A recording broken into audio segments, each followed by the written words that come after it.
Hey voters, Anthony Haslage, the internet politician here. Before I begin, do not forget to like and subscribe to keep up to date on new content. So the next thing I have on here, essentially candidates should never send out correspondence with a message that says that by not responding, there is an agreement to allow the committee to place a campaign sign in someone's yard. That happened, I can't remember which campaign when I was running for office. That actually happened. And I remember hearing about complaints being sent to the Board of Elections about people getting yard signs for candidates they weren't voting for. It actually happened to me once, and that pissed me off. So I tossed that sign.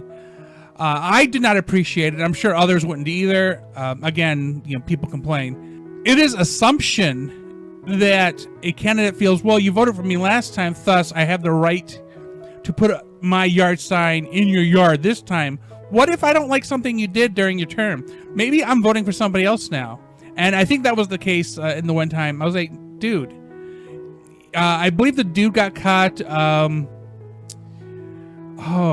think it was something more like an affair. It was just like, yes, that happened in his personal life, but when you're willing to betray your spouse, he did in some avenues neglect his job, but that is a sign of your character, and that's really hard to want to re-elect. Another issue I have when it comes to campaigns and election reform is when candidates place signage in yards of vacant homes or on non-city property.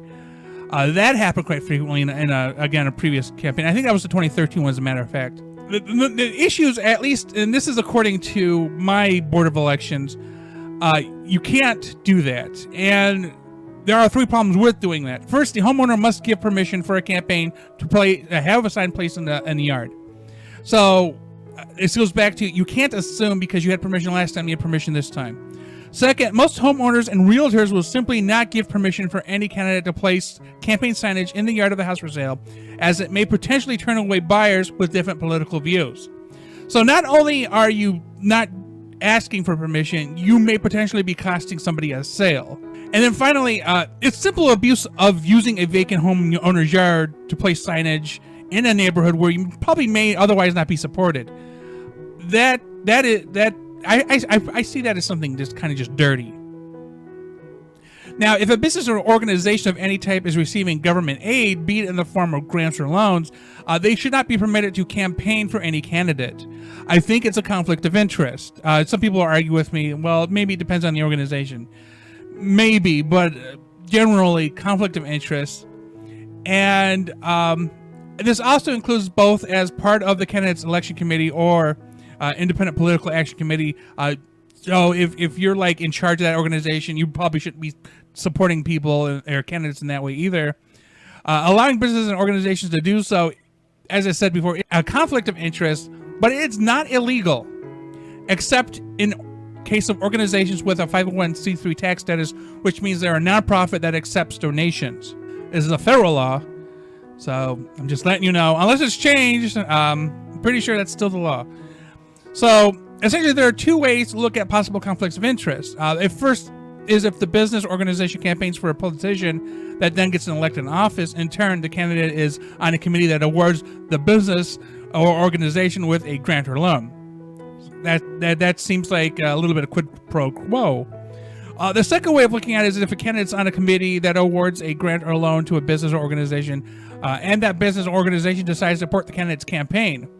It's the other way of still quid pro quo. Both outwardly look like bribes.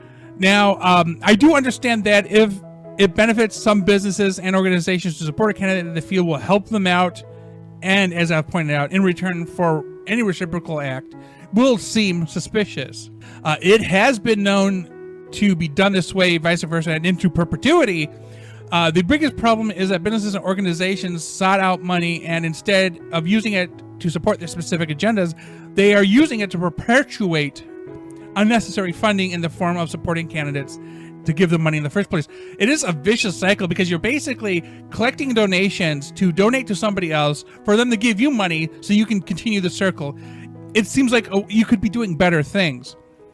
And then the second problem is candidates may become blind to businesses and organizations that they are supporting them, or vice versa. And this is where you basically open the doors to corruption. I cite the President of the United States should be elected by the popular vote and not electoral college. Again, we're still talking about campaigns and election reform. There should be free and fair access to media for all candidates. Lobbying should be a transparent process. I'm not saying get rid of lobbying. I used to be a lobbyist, although technically I wasn't a paid lobbyist. I was in a group that lobbied for the Net Neutrality Act, which is suspended right now because of the former president.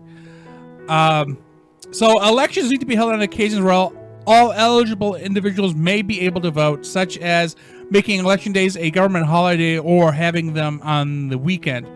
I also proposed maybe internet, but now that there's so much hacking, I'm going to use air quotes on the hacking because sometimes we don't know if actual hacking is occurring. For example, here, our voting machines are air gapped. So everything's saved on a card, and then until that card is transferred to the tallier or whatever they call it, the big computer, there's no way to change the votes. After each census, a temporary citizen-run committee of 9 should be created to redraw political districts. We have that gerrymandering thing, which is just a horrible time suck. Actually, I feel like we should just create permanent districts, but because population changes, they need to be adjusted.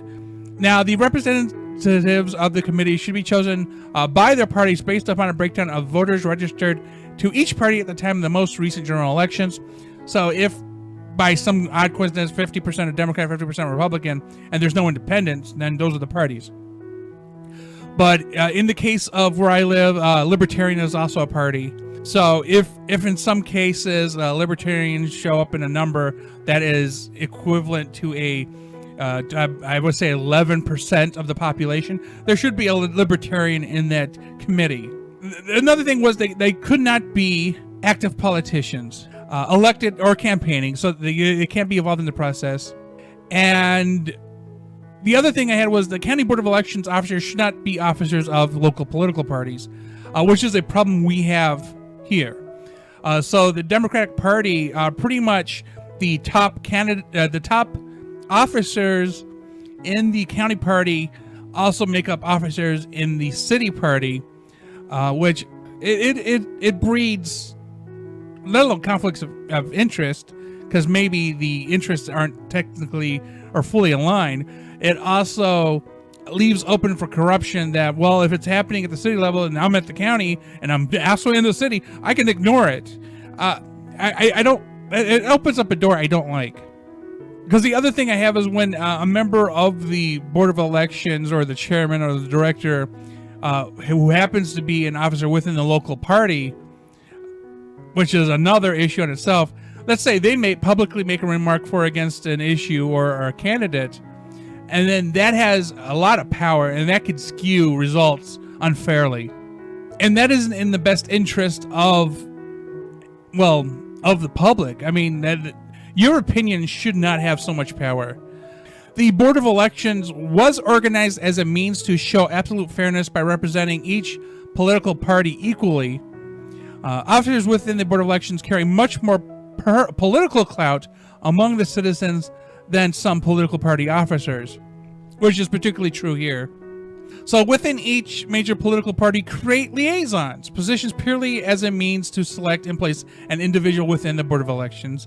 Since these individuals would have no positional obligation within the party, they would then be able to act in the best interest of all voters, no matter the party, while ensuring the candidates' voters within the party are being fairly treated. This sounds common sense to me. I feel like the process could be made fair easily, but people are so set in their old ways that they're not willing to make those changes. And honestly, a few people probably wouldn't be able to stay in their positions, but I'm always a fan of, if something changes, allow somebody to finish out their term and then enact the policy related to their position.